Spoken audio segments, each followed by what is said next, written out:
Assalamualaikum warahmatullahi wabarakatuh. Alhamdulillah wa syukurillah wa ni'matillah wa la hawla wa la quwata illa billah. Asyhadu an la ilaha illallah wahdahu la syarikalah wa asyhadu anna Muhammadan abduhu wa rasuluh amma ba'd. Para pemirsa yang berbahagia sekali, insya Allah saat ini ya motivator kita Pak Rahmat sudah ada di tengah-tengah kita. Ya. Beliau akan menyampaikan satu formula kehidupan, ya, yaitu dengan satu kata yang mudah diingat, yaitu tentang hidup itu akan tenang katanya dengan melupakan mantan. Mungkin mantannya mantan kekasih, ya, mantan pekerja yang lama, ya, mantan bos kita, ya, mantan masa yang lalu, ya. Nah katanya ini kita mantan itu akan dijadikan satu formula yang terdiri dari satu, dua, tiga, empat, enam, ya, 6 huruf mantan. Masing-masing huruf punya makna tersendiri, ya. Nah, mari kita dengarkan penjelasan yang lengkap dari formula mantan ini. Mengapa Rahman? Apa yang dimaksud dengan formula mantan ini? Baiklah Bapak, terima kasih atas kesempatannya. Kalau kita melupakan mantan kekasih, saya adalah Bapak. Nah, sekarang kita akan membahas tentang mantan yang merupakan formula. Sebuah formula itu 6 hal yang perlu kita lupakan. Memang kita perlu lupakan. Kenapa? Karena kalau yang 6 hal ini terus-menerus kita lakukan, terus-menerus melekat dengan kita, hidup kita itu tidak akan tenang. Kita akan stres. Yang pertama adalah kita itu suka membandingkan diri dengan orang lain. Kenapa dia tuh kaya, kenapa saya enggak? Nah ini kan bikin kita stres, bikin kepikiran, malah membuat kita itu lebih ke cinta dunia, ingin terus-menerus seperti dia. Nah berbeda kalau kita membandingkan yang baik.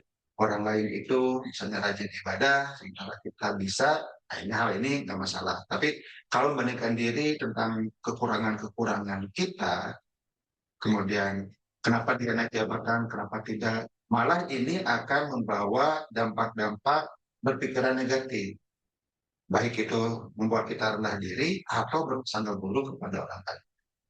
Nah, jadi dengan kita tidak membanding-bandingkan dengan orang lain, ya kita akan lebih tenang. Fokuslah kepada diri sendiri.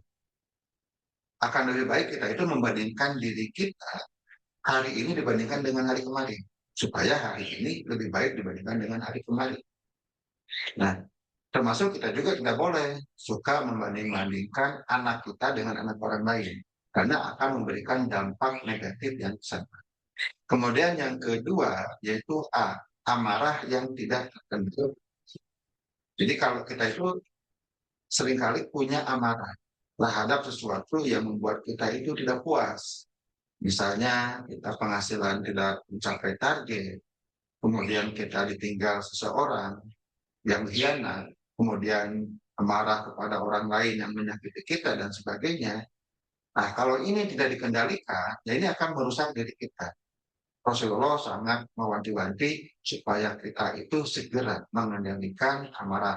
Ya, beliau juga memberikan tips-tipsnya kepada kita bagaimana cara mengendalikan amarah.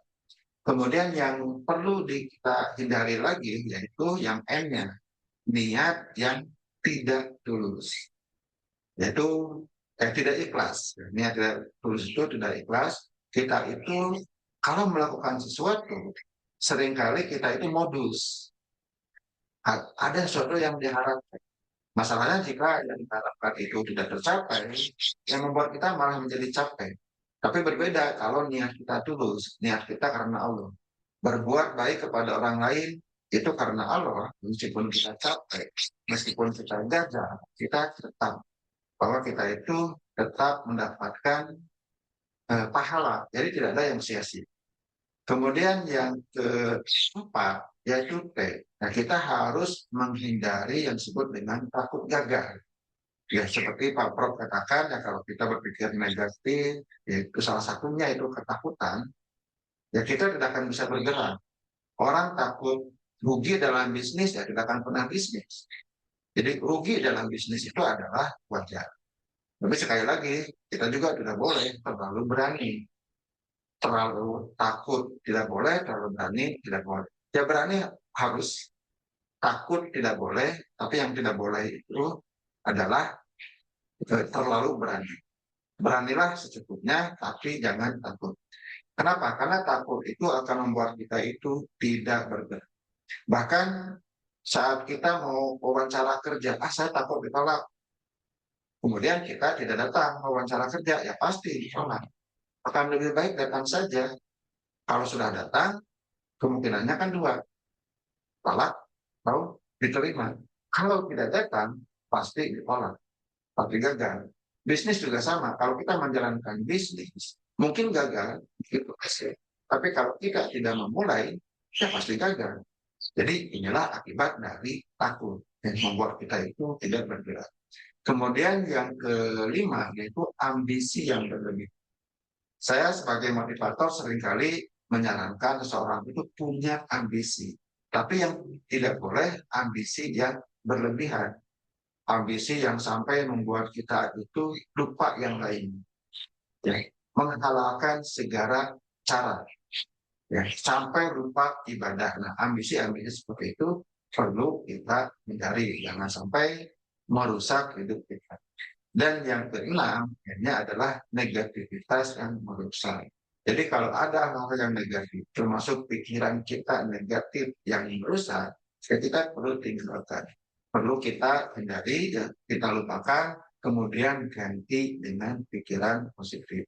Nah, dengan kita misalnya melupakan keenam hal ini, insya Allah hidup kita itu akan menjadi lebih ringan. Hidup kita itu akan menjadi lebih tenang. Nah, kalau kita bisa hidup lebih tenang, pikiran kita itu akan lebih jernih.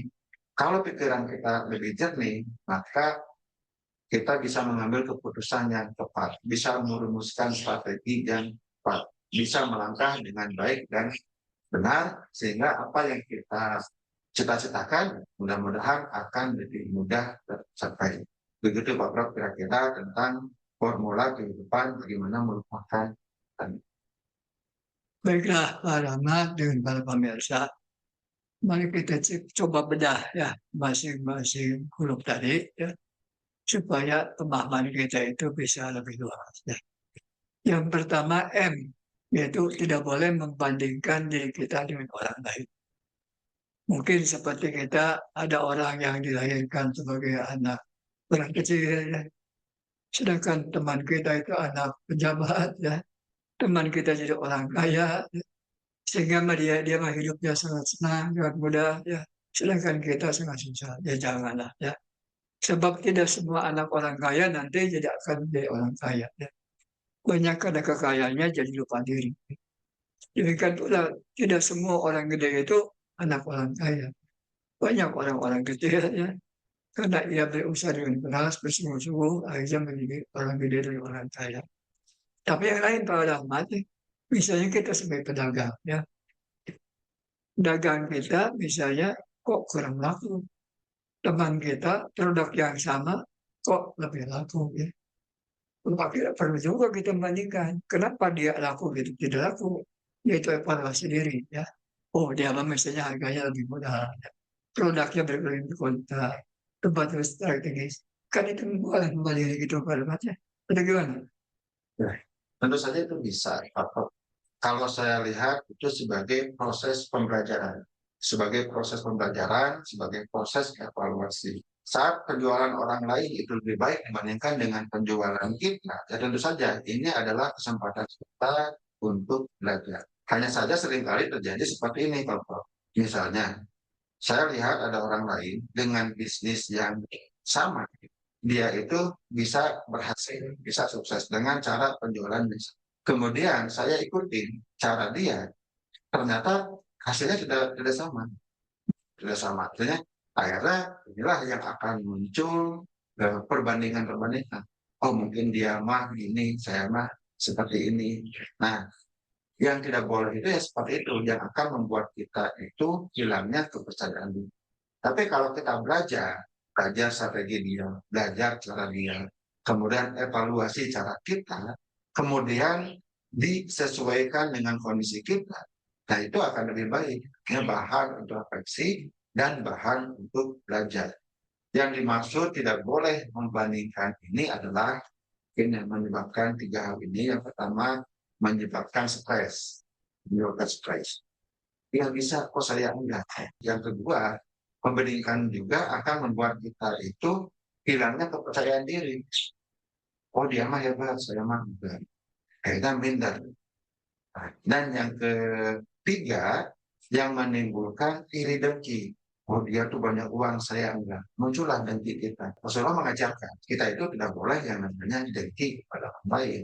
Membandingkan kita dengan orang lain, ini akan memungkinkan memunculkan tiga hal tadi, yaitu stres, minder, dan dengki.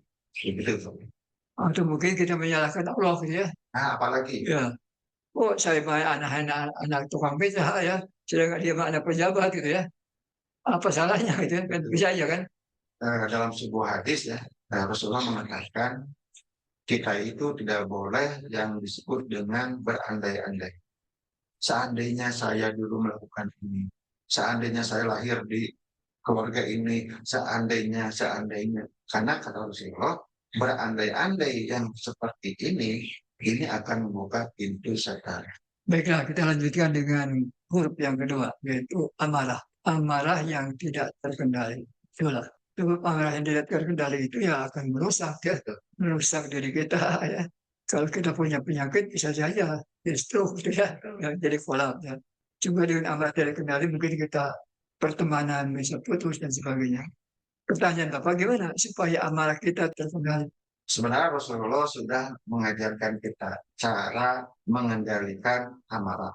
Amarah itu kan bagian dari emosi. Amarah itu yang pertama adalah sebuah kondisi emosi. Yang kedua, amarah itu juga bisa menjadi bisikan setan. Artinya dimanfaatkan oleh setan melalui amarah itu.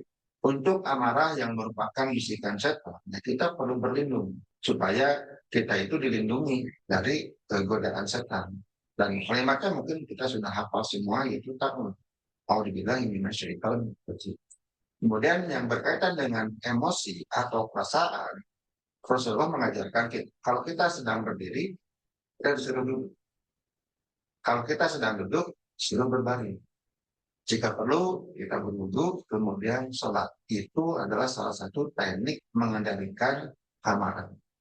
Ternyata di bidang ilmu pengetahuan modern, di teknologi pikiran, yang salah satunya adalah NLP, Anthony Robbins pun mengajarkan hal yang sama. Kata Anthony Robbins, fisiologi, yaitu postur tubuh kita, dengan perasaan kita itu saling berkait. Jadi kita bisa mempengaruhi emosi kita itu dengan fisiologi. Kalau kita sedang marah, perhatikan fisiologi kita. Misalnya kepala ke atas, mata melotot, kemudian tekanan di geraham tinggi, itu kan secara fisiologi. Kita ubah, misalnya dengan duduk, seperti ajaran Rasulullah, dengan duduk, maka postur kita itu otomatis berubah. Kemudian lemaskan gigi kita, lemaskan mata kita, lemaskan postur tubuh kita, insya Allah kita itu bisa yang disebut dengan mengendalikan amarah. Bagi pemirsa yang pernah mencoba tapi tidak berhasil, itu adalah hal yang wajar. Karena yang namanya mengendalikan amarah itu adalah sebuah keterampilan. Perlu dilatih terus-menerus. Insya Allah kalau kita dilatih terus-menerus, kita itu akan mengendalikan, bisa mengendalikan amarah. Dalam hadis yang lain, ada yang bertanya, ya sahabat, bagaimana caranya kita itu supaya bisa menjadi orang yang bersabar? Kata Rasulullah, ya berusaha bersabar. Artinya latih tidak bersabar. Artinya kita perlu melatih supaya kita itu bisa mengendalikan amarah. Insya Allah apa yang diajarkan oleh Rasulullah itu kalau kita lakukan bisa naik muncul begitu Pak. Itu latihan supaya sabar itu gimana latihannya Pak Rahman? Ada nggak? Bisa latihan tertentu supaya orang jadi orang sabar itu? Nah, yang namanya latihan bersabar ya kita memahami dulu. Tapi sabar itu adalah dengan menahan. Sabar itu arti bahasa dasarnya itu adalah menahan. Atau bisa dikatakan juga bertahan. Ya, itu adalah sabar. Nah, sebenarnya apa yang diajarkan oleh Allah melalui ibadah-ibadah, semuanya itu adalah melatih bersabar. Sholat itu melatih bersabar, bagaimana kita itu dimulai dari takbiratul ihram sampai sholat. untuk bersabar. Kita terus nggak boleh ngapa-ngapain kan, kecuali gerakan sholat. Puasa juga bersabar, melatih kita bersabar. Dari mulai adzan subuh sampai adzan maghrib, kita tidak boleh melakukan hal-hal yang membatalkan puasa. Jadi berbagai latihan-latihan yang Allah berikan kepada kita, itu sebenarnya semuanya melatih kita itu bersabar. Bahkan berzikir, kita diajarkan minimal 33 kali membaca Subhanallah, Alhamdulillah, dan Allahu Akbar. Itu adalah latihan bersabar. Mulai dari yang kecil sampai yang besar. Kita lanjutkan dengan yang selanjutnya ya, yaitu N, niat yang tidak tulus. Yang gimana niat yang tidak tulus itu, Pak? Yang pertama, niat yang tidak tulus itu adalah tidak ikhlas. Bukan karena Allah. Itu niat tidak tulus. Ya tidak ikhlas. Tidak ikhlas itu sama dengan tidak tulus. Jadi dia niatnya hanya untuk mendapat pujian, hanya untuk mendapatkan sesuatu imbalan materi dan sebagainya. Yang kedua, kita juga bisa meninjau niat yang tidak tulus itu, yaitu kita melakukan sesuatu dengan modus. Misalnya, ada orang yang membantu kita dan mengatakan bahwa nyata ingin membantu. Padahal dia itu sedang mencari-cari kesempatan untuk mencuri. Contoh ada orang kan yang celaka nih di jalan. Dia pura-pura niatnya seperti ingin membantu dia dari kecelakaan di jalan. Padahal tangannya menggerayam ke dompetnya untuk mengambil dompet. Nah itu adalah salah satu niat yang tidak tulus. Membantunya itu dengan niat yang tidak tulus. Artinya ada maksud lain, bahkan maksud yang jelek. Nah, kenapa niat yang tidak tulus ini perlu kita lupakan? Artinya kita lupakan. Pertama, niatkan setiap ibadah itu hanya karena untuk Allah, bukan untuk yang lain. Kalau kita mau menolong orang, ya udah fokus saja menolong orang, tanpa memikirkan ada hal yang lain yang kita inginkan, baik secara apa, misalnya dengan cara yang jahat maupun tidak jahat. Kita serahkan aja bahasanya itu dari Allah. Karena niat yang tidak tulus ini dampak yang pertama ini akan menurunkan kepercayaan orang lain kepada kita. Orang itu akan tahu kalau ini tidak tulus, maka kepercayaan dia itu akan turun kepada. Kemudian kalau niat kita tidak ikhlas, jelas ini akan mengurangi keberkahan semakin. Dan kalau niat kita tidak tulus, hubungan kita juga dengan orang lain menjadi tidak baik. Pasti ada sesuatu yang mengganjal. Orang lain datang ke rumah kita, oh saya niatnya silaturahim, padahal dia punya niat yang lain, misalnya mau menjual sesuatu, mau meminta sesuatu, atau memanfaatkan kita dan sebagainya. Nah itulah jadi kita perlunya, pentingnya kita itu menghilangkan, melupakan yang disebut dengan niat yang tulus. Begitu. Kita lanjutkan dengan T ya, takut gagal. Memang takut gagal itu ya nanti kan kita tidak bisa melanggar gitu ya. Ya. Tapi kan gagalnya berarti siap sedia kan. Apa salahnya ya? Kalau kita misalnya berusaha sekeras-kerasnya supaya bisnis kita itu berhasil kan coba persiapan ya. Gimana maksudnya? Jangan takut gagal. Mempersiapkan diri atas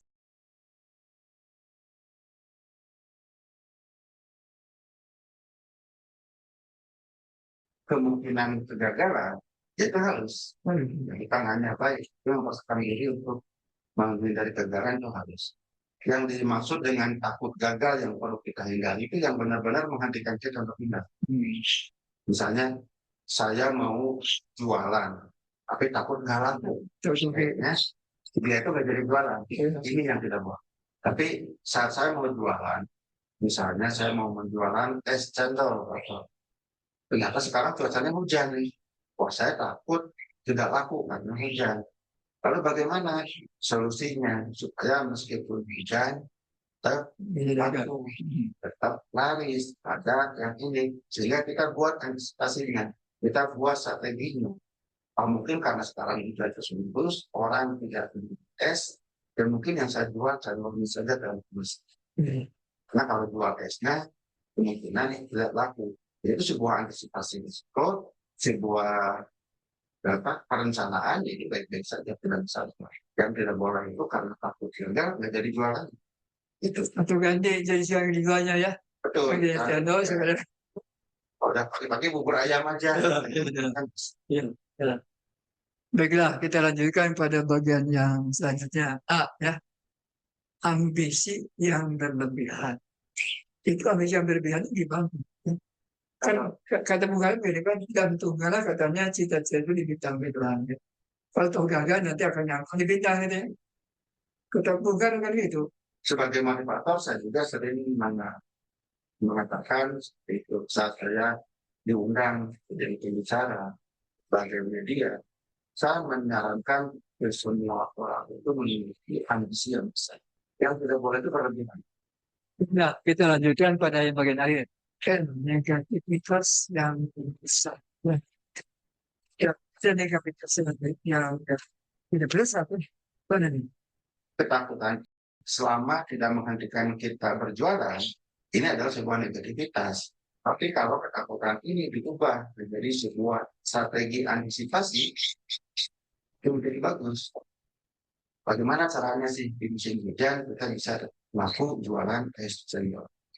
Saat para sahabat, para dan Rasulullah berperang, pada dasarnya mengalami ketakutan kena senjata lawan.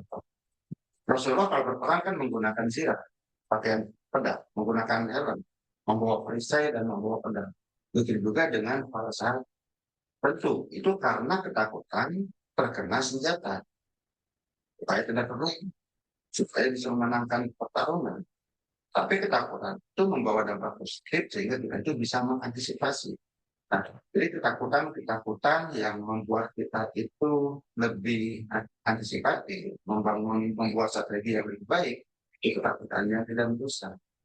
Nah, jadi negativitas yang perlu kita hindari itu misalnya selalu berpikir buruk tentang masa depan yang membuat kita itu pesimisme.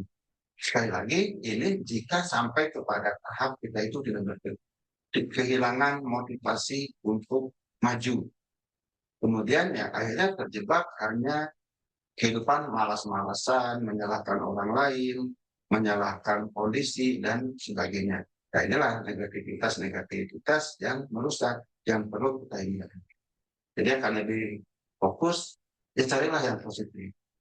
Misalnya tentang masa depan. Kita nggak tahu masa depan itu yang akan terjadi seperti apa. Nah, tapi kata Rasulullah, kata Allah yang di dalam Al-Quran, kita itu akan mendapatkan sesuai dengan apa yang kita lakukan. Allah tidak akan mengubah nasib kita kalau kita tidak mengubah diri kita sendiri. Artinya masa depan kita itu kita yang mengubah. Ini adalah hal yang positif daripada setelah aku maha itulah yang negatif. Jadi dengan kita itu lupakan negativitas yang merusak. Arti merusak itu pertama itu adalah yang membuat kita itu membuat kita itu malas, membuat kita itu menyalahkan. Bahkan yang negativitas itu yang lebih parah itu membuat kita itu sakit. Hal-hal negatif misalnya terlalu banyak makan, terlalu banyak nonton TV, terlalu banyak bergadang, itu kan negativitas yang harus membuat kita sakit. Baik sakit secara fisik maupun sakit secara mental. Nah inilah yang perlu kita begitu. Ya. Jadi kan kesimpulannya dalam kasus-kasus tertentu memang negativitas itu perlu ya. Itu menunjukkan bahwa kita berjaga-jaga ya. Jadi memperhatikan kemungkinan yang terjadi itu harus dihindari dengan cara tadi ya. Antisipasi kalau akan dagang seperti tidak kena hujan ya bawa payung gitu ya. Itu adalah negativitas yang ya relatif optimis ada di dalamnya. Baiklah Pak Rahmat ya. Coba disampaikan sekali lagi secara utuh tentang permula mantan ini supaya para hadirin ya bisa memahaminya secara luas dan sekaligus. Maka. Baiklah para pemirsa, kita akan ambil kesimpulan bagaimana caranya hidup kita supaya lebih tenang dengan cara melupakan mantan. Kalau kita melupakan mantan kita sih, maka pasangan kita ya. Tapi yang dimaksud di sini adalah kita melupakan mantan yang merupakan sebuah formula. Enam hal yang perlu kita lupakan supaya diri kita sendiri lebih. Yang pertama adalah M, membandingkan diri dengan orang lain. Jadi jangan suka membandingkan diri dengan orang lain yang membuat kita itu rendah diri, membuat kita stres, membuat kita. Kemudian yang kedua, kita harus melupakan yang disebut amarah yang tidak terkendali. Jika kita masih menyimpan amarah, ya segeralah kendalikan. Jangan dibiarkan tidak terkendali. Karena amarah yang tidak terkendali akan selalu membawa kita kepada keburukan. Karena setan menumpang di sana, menumpang di amarah. Kemudian yang ketiga, yaitu niat yang tidak tulus. Niat yang tidak tulus itu yang pertama, kalau tidak ikhlas, kita tidak akan mendapatkan balasan dari Allah.